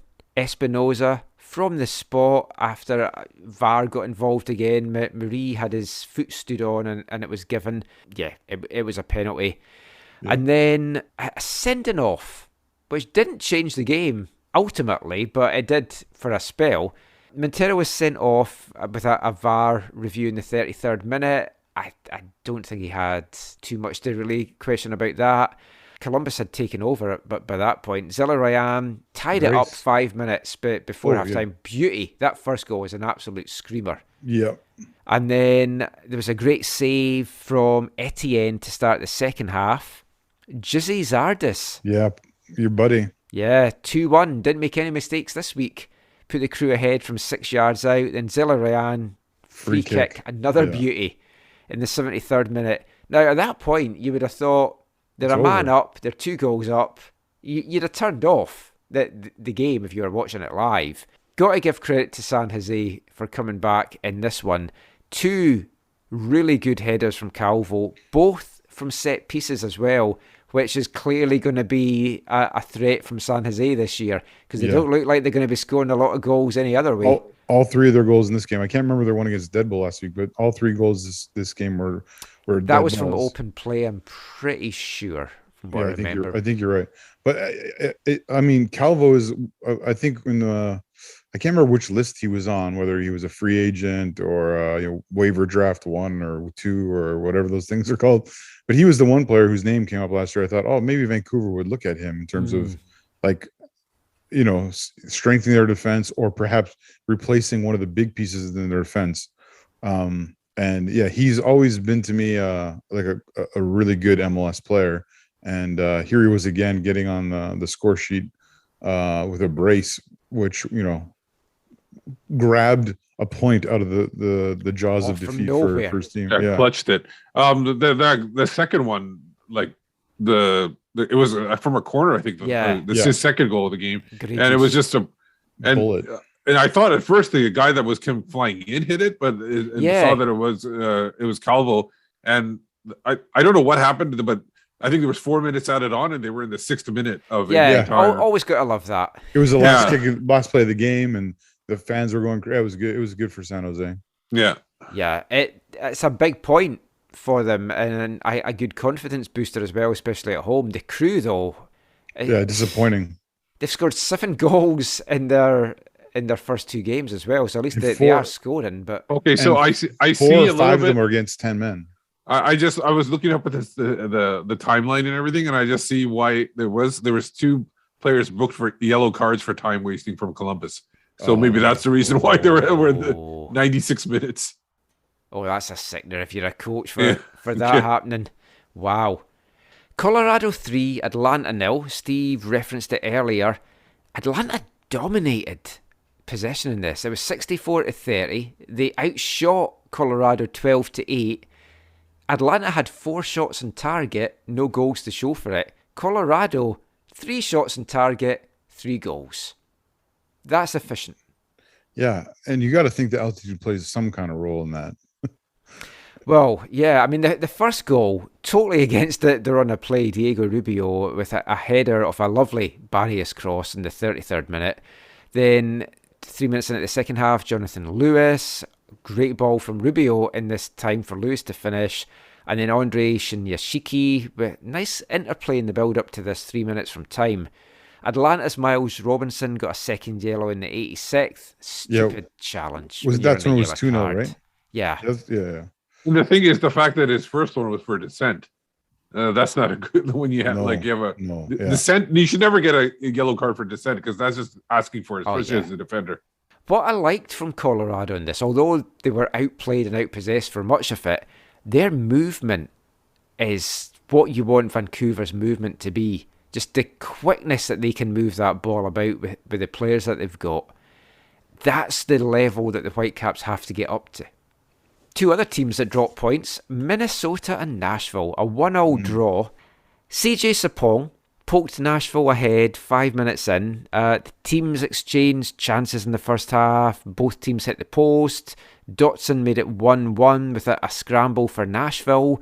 And then not really much to write home about in the second half. I think both teams will be a bit disappointed with the performance in this one. This is one of 2 games that had a massive weather delay. Oh, that I didn't know. I knew the RSL game did. I didn't know that this one did as well. This one, not as long as RSL, but it had a big one, yeah. Oh, interesting. Well, let's talk about that RSL game. So, Dotson scored after the break, which was, helpful for Minnesota. See, I only watched the abbreviated highlights because I was running out of time, so that I didn't know. Interesting. Yeah. RSL 1, Seattle 0. Consigning the side as the bottom of the West. Is Krylach injured? I don't know. I know he's bought 100 tickets for every game and they were having a Krylach corner, which I actually thought was a really nice touch by him. Okay. Winning goal in this one, Bobby Wood in the 46th minute, but a 2+ hour delay for Lightning.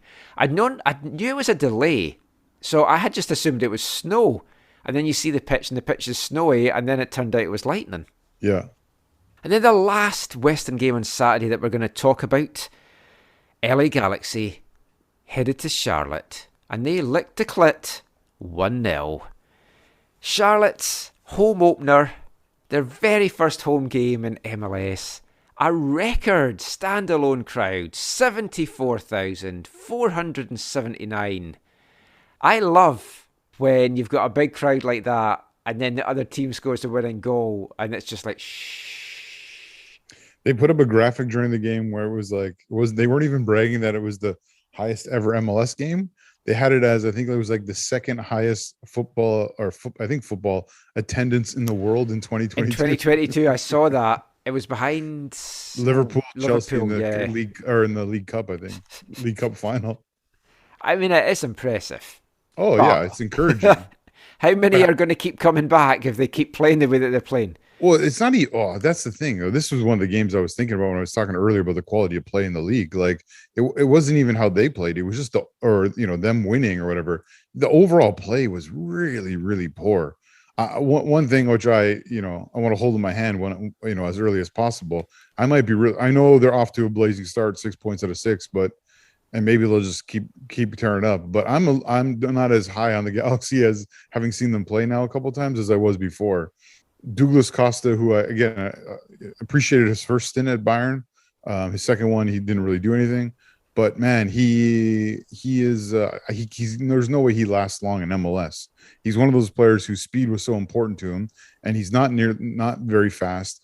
And there's multiple times where he would just stop on plays, and you can't have players do that in MLS, or you definitely can't have more than one player do that in MLS. And so, it was kind of disappointing to see him, play the game the way he did. Now his team won. Vasquez is still, on fire. There's 6 points. Yeah. They're definitely better than last year.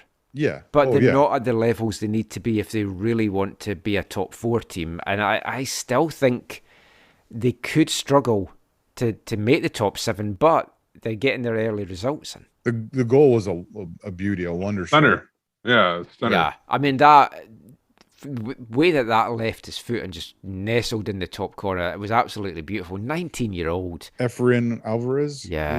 I mean, I know it was from different parts of the pitch, but it was kind of very, not totally but the way they floated and everything, it was very Eric Haskey-like against Seattle.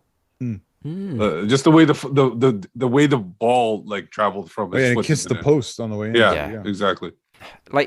To just bring the spirit of Carl Robinson, his fine lines comment, which he's always maligned for, I still say it's so true, and people just beat him over the head with being accurate. You look at the 12th minute of this one, Reyna's pulled back. Oh yeah, and it was a red card, but the flag had gone up for offside. Yeah, and it was a tight offside as well. That could have changed the game. A minute before the Galaxy get the winner, Charlotte have a double chance. Christian Fuchs has a shot that's saved, and then Bender hits it, the follow-up off the post. That goes in. The Galaxy probably then not going up the field and getting the winner. So it is those kind of fine lines, but it's left Charlotte looking for their first point of their MLS thing, their first goal of their MLS campaign. Yeah. Fuchs is the opposite of Douglas Costa. Old, but man, does he ever not give up? Yeah. He'll hopefully be good for them for a year or two. The thing is, I just want to quickly mention, the thing with the fine lines comment is that he used it a little bit too much at a certain point, and he would use it sometimes when the game was horrible, and that's where we were talking about Sartini earlier. That what is he seeing on the pitch that makes it so fine or whatever? Once in a while was fine, but he was using it way too much at the end. Yeah. Do you guys see the heartwarming story from this game? Yeah, I was going to mention that as well as a nice way to round things up. Before we get to that, I just want to also say as well, I thought Kalina was fantastic for Charlotte in goal today. He faced 15 shots in that first half. Yeah. And 21 in total, and it made 6 saves altogether, but it's like... Did he break Crepeau's record? No, because he only had 6 saves. Oh, 6 saves, I got you, okay. But he just faced a lot of shots, but they need to improve quickly because they look poor. They don't quite look Cincinnati first season poor because they're not shipping the goals as bad, but they need to get some help in there. They've had a couple of years to build this team, and it does not look MLS quality. Yeah, let's finish with the heartwarming story.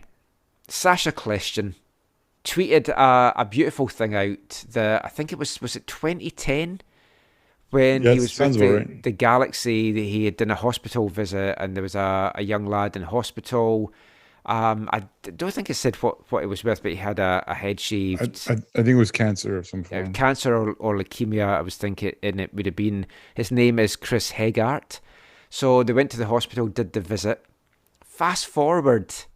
And he gave him a jersey that day. I think gave him a jersey that day. Yeah. Fast forward to 2022, and Chris Hegart's parents are in the hotel that Sasha Kljestan is in, and they went to speak to him because Chris Hegart is now a midfielder on the Charlotte team, and the pair of them have exchanged jerseys, and it's just such a beautiful, heartwarming story, and it brought a tear to my eye, I've got to say it. In these horrible times where all the news is filled with just bad things, you hear something like that and it really uplifts you.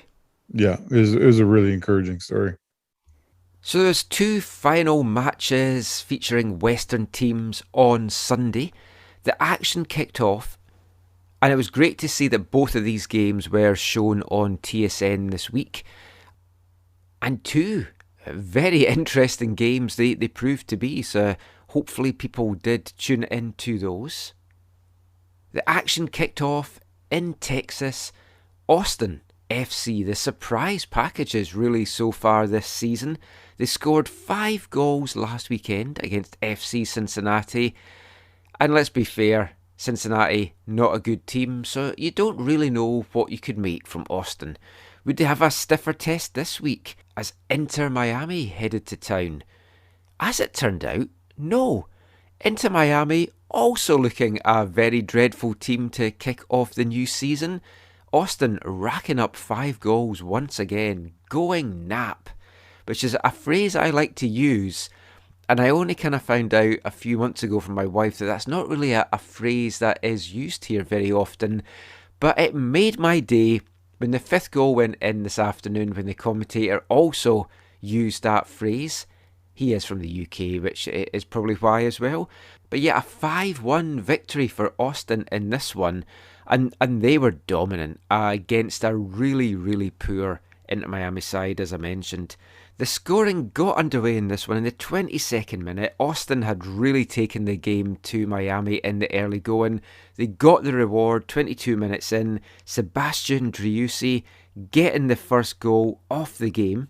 4 minutes later, and it was 2-0. Kulmanic picked out Julio Cascante, following a free kick, and the Costa Rican headed home to double the Austin advantage. And they went 3-0 up in the 51st minute. Driussi getting his second of the game. And he has really started the season very strongly for Austin. And you wondered at that point, could they hit 5 goals again?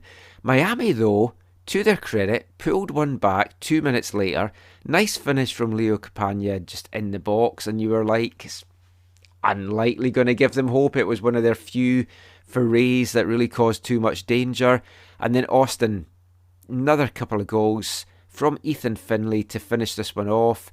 The first for him coming in the 64th minute, heading in across from Alex Ring. The Miami players were looking for offside or something from that one, but it definitely didn't come. And then Finlay rounded off the scoring in the final minute with a beauty of a goal. Austin described it as a right-footed rocket, hard to disagree with that, into the far post.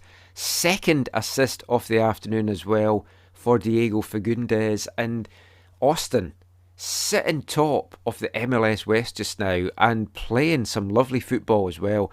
The way that they are moving the ball forward, we talked about this about some of the other games, but they are a joy to watch just now. The atmosphere is electric in that stadium. Every time I see a game there, I say to my wife if she's on the couch with me and watching it, we've got to get down to Austin because I really, really want to take in a game there. And fair credit to them. Last year wasn't a totally successful year for them, but they built a really solid foundation, and Josh Wolf has built on that this year. And I don't know how long they can keep this going, because I don't know how good they are, because they have played 2 very bad teams.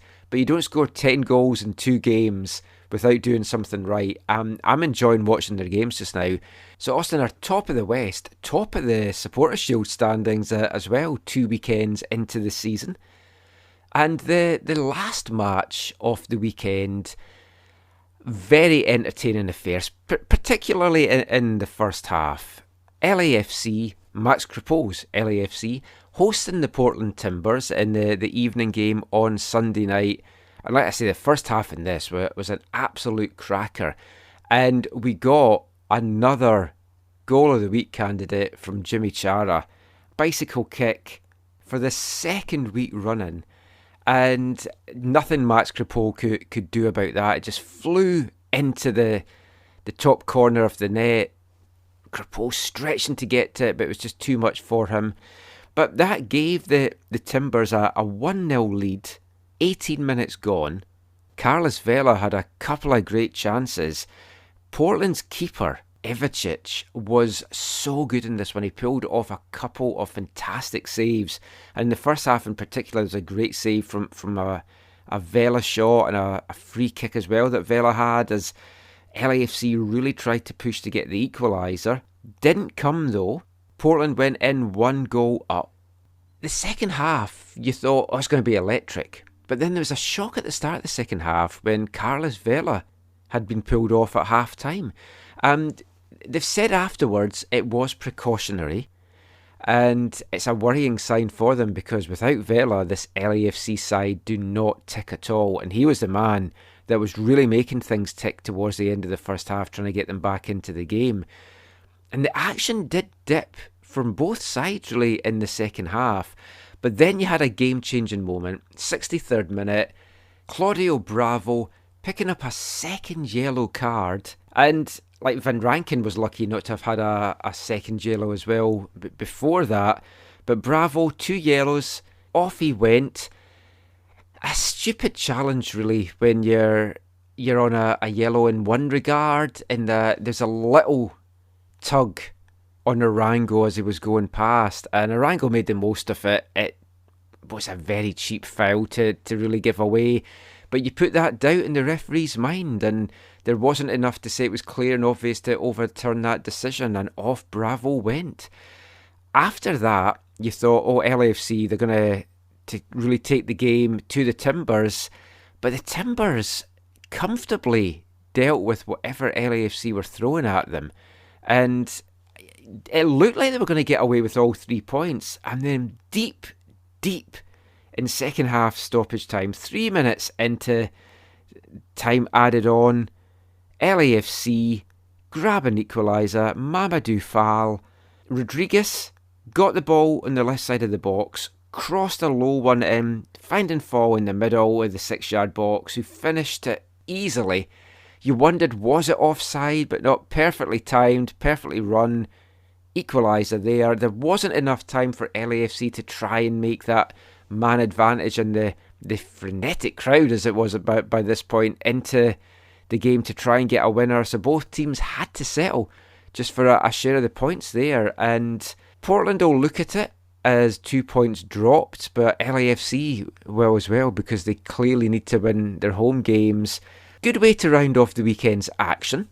And the Western Conference standings after the 2 games, they see 2 teams with 100% records. Austin leading the way, followed by LA Galaxy. LAFC, Nashville and RSL take positions 3 to 5 and 4 points.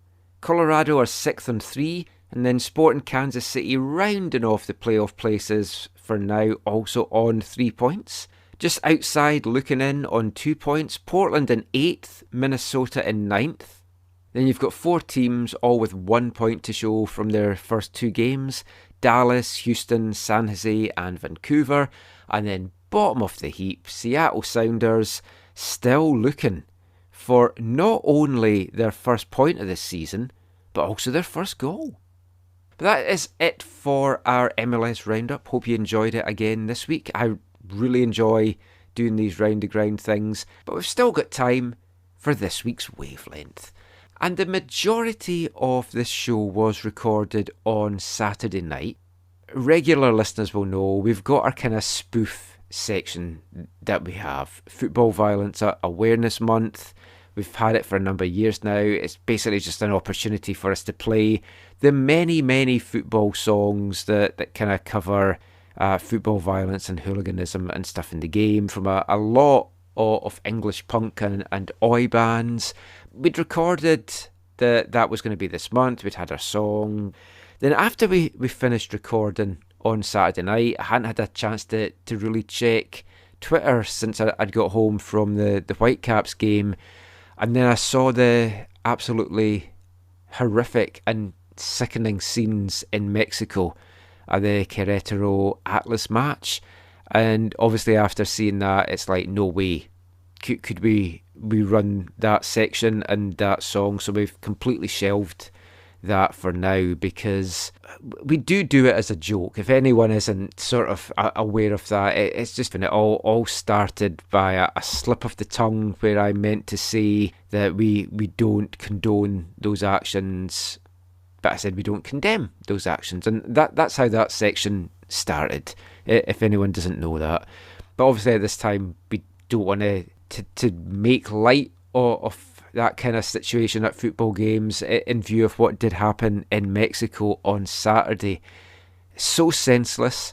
Still, at the time of recording this on Sunday night now, mixed reports still coming out of Mexico. The official word from the government down there is no fatalities and people in hospital, a couple of them in critical condition. Unofficial reports do have that there is a death toll. I don't want to talk on that just now. We'll cover it in next week's show once more is known. CONCACAF and FIFA today have issued condemnation of the incident. For me, not going far enough at all, but it is very early days, so hopefully they will act more, and we'll have a lot more on that in the next show. I don't want to speculate. I don't want to talk on stuff that isn't official. Obviously, it's dark times at the moment. You've got what's going on in Ukraine. So I thought, let's try and finish with a little bit of an upbeat tune. It's an Irish band we've featured a few times on the show. They're called My Brother Woody, based out of Berlin now. You can find them on Bandcamp, mybrotherwoody.bandcamp.com. They had a football-themed album out in 2014. We've played a couple of tracks from it already in wavelengths in recent months. It's called Random Football Musings Set to Music. And this is a song from that album talking about being cut off on a Saturday. And it's 3 o'clock, the game's going to kick off. And I thought this is a good song to play since the Whitecaps game kicked off at 3 o'clock on Saturday this week, which is quite rare really these days.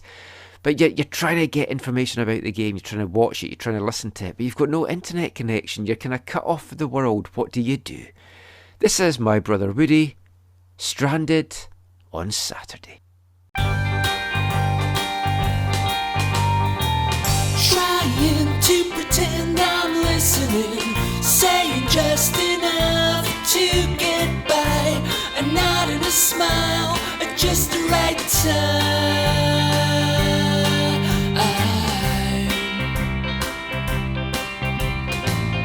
Cut off out here from everything, no TV or internet to be found, media blackout all around.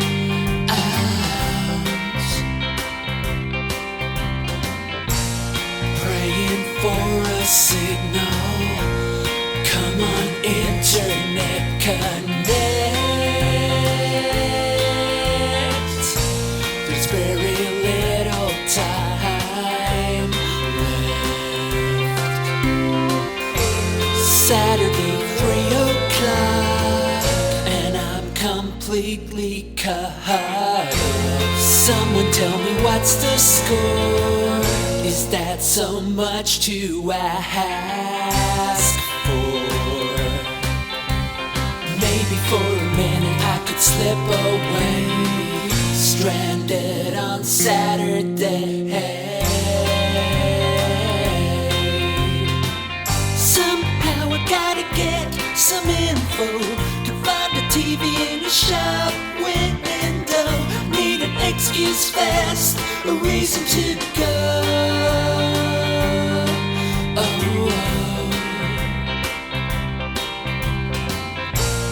Praying for a signal, come on internet connect. There's very little time left. Saturday 3 o'clock and I'm completely cut. Someone tell me what's the score? Is that so much to ask for? Maybe for a minute I could slip away, Stranded on Saturday.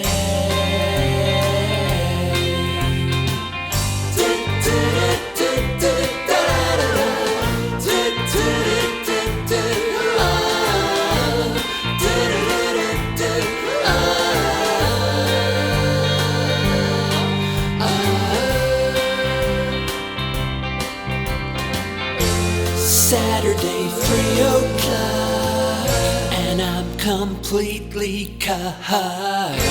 Someone tell me what's the score? Is that so much to ask for? Maybe for a minute I could slip away. Stranded on Saturday. Stranded on Saturday.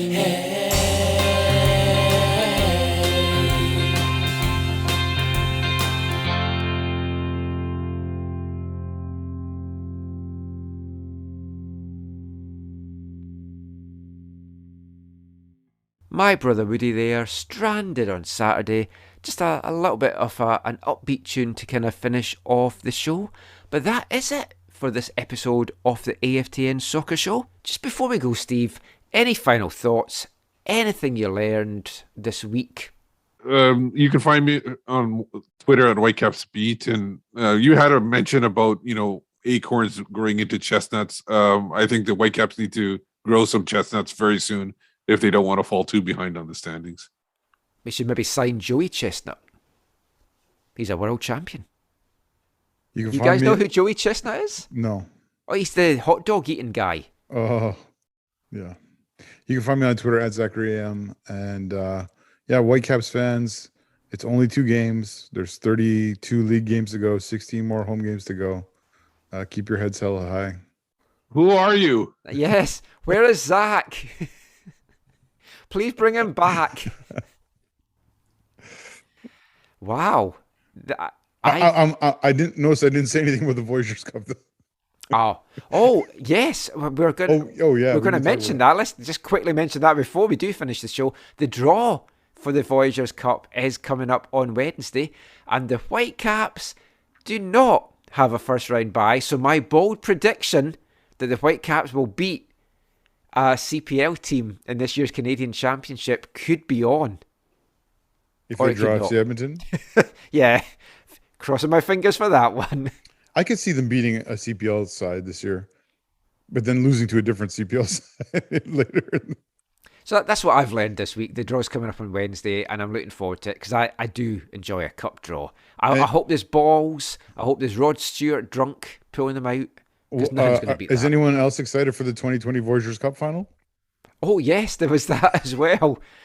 That's so weird. I don't understand it at all. Just say it's joint winners. No, they do. They want to give Hamilton the gate, and they want to, they gave Toronto the qualification. Now they're giving Hamilton the game and the chance to. I thought when you said to give them the gate, I thought that was like the new trophy or something like that. Always fun times in Canadian soccer. But that is it for this episode of the show. Find all our stuff away from the numbers, aftn.ca. Give me a follow on Instagram, AFTN Soccer, Twitter, AFTN Canada, and YouTube, youtube.com/AFTN Canada. Like, subscribe, ring my bell. Pretend you're in Montreal. Until next time, when we're back talking about the Whitecaps' first win of the season. So we might not have a show again till May. We'll be back soon. Thanks for listening. Take care. On the Caps!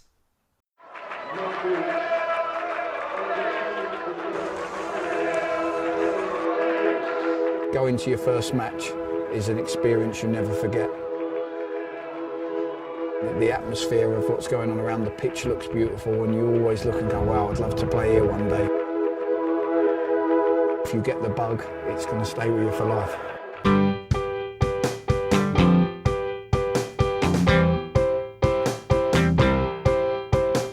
10 minutes left.